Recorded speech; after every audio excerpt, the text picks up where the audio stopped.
Welcome to NeoEnglish, the podcast that helps you learn practical English for everyday conversations.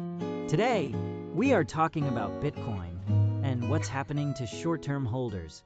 That's right. Bitcoin is currently facing some challenges. Short-term holders, people who bought Bitcoin recently, are not in a good position. Yes, they bought it at a higher price, and now the price is lower. In August 2024, short-term holders were in the same situation. Let's break this down. A short-term holder means someone who has owned Bitcoin for a short time, maybe a few weeks or months. Right. Here's an example. If you buy a concert ticket today, but decide to sell it next week, you are a short-term holder of the ticket. Another example, if you buy a new phone, but sell it in a month, you were a short-term holder of that phone. Now, let's talk about a key word, resistance. In stock markets and cryptocurrency, resistance means a price level that is hard to go beyond. Exactly. If Bitcoin faces resistance at $92,780, it means the price is struggling to rise above this level. Imagine running up a hill. If the top is too steep, it's hard to climb past it. Bitcoin faces a similar struggle. Great example. Another way to understand resistance, imagine trying to push open a heavy door. If it won't budge easily, that's resistance. The article also mentions accumulation. This means people are buying and holding Bitcoin. Accumulation at $84,000 means that Bitcoin buyers think this might be a good price to invest. In daily life, accumulation means collecting or gathering something.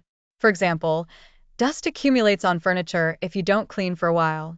Or if you save small amounts of money every month, you accumulate savings. Now, let's talk about the MVRV ratio. It may sound complicated, but it just helps us see whether Bitcoin is overvalued or undervalued. Yes. If the MVRV ratio is high, Bitcoin might be too expensive. If it's low, it might be a good time to buy. Think of it like this. If a house is worth $500,000, but people usually buy it for only $400,000, then it might not be a good deal. The MVRV ratio helps decide if Bitcoin is a good deal or not. Another term is market sentiment. This means how people feel about the market, whether they are hopeful and buying or scared and selling. Example time. If people think a new movie will be amazing, they buy many tickets, and that's positive sentiment.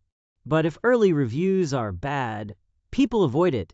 That's negative sentiment. So, what does all of this tell us about Bitcoin's future? Well, short-term holders are at a loss, but people are accumulating Bitcoin. If Bitcoin surpasses $92,780, it could go up. If not, it might go down again. So investors will watch closely. Before we finish, let's review today's key words. First, short-term holder, someone who owns an asset briefly. Then resistance, a price level that is hard to rise above, like a heavy door you can't easily push open. Accumulation, gathering or collecting something, like saving money over time. MVRV ratio, a tool to see if Bitcoin is too expensive or cheap, like comparing a house's price to what people usually pay.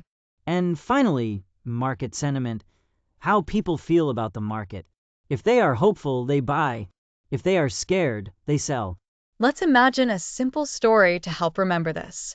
Alex buys Bitcoin, hoping to sell it fast. But the price drops. He's a short-term holder facing losses. He watches Bitcoin struggle to pass a certain price, resistance. Seeing people buying Bitcoin at $84,000 accumulation, he wonders if it's a good buy. The MVRV ratio tells him it might be undervalued. If sentiment is positive, prices could rise. That's a great way to remember. We hope today's episode helps you understand Bitcoin's news and new vocabulary. Keep practicing English, and we'll see you next time. Have a great day.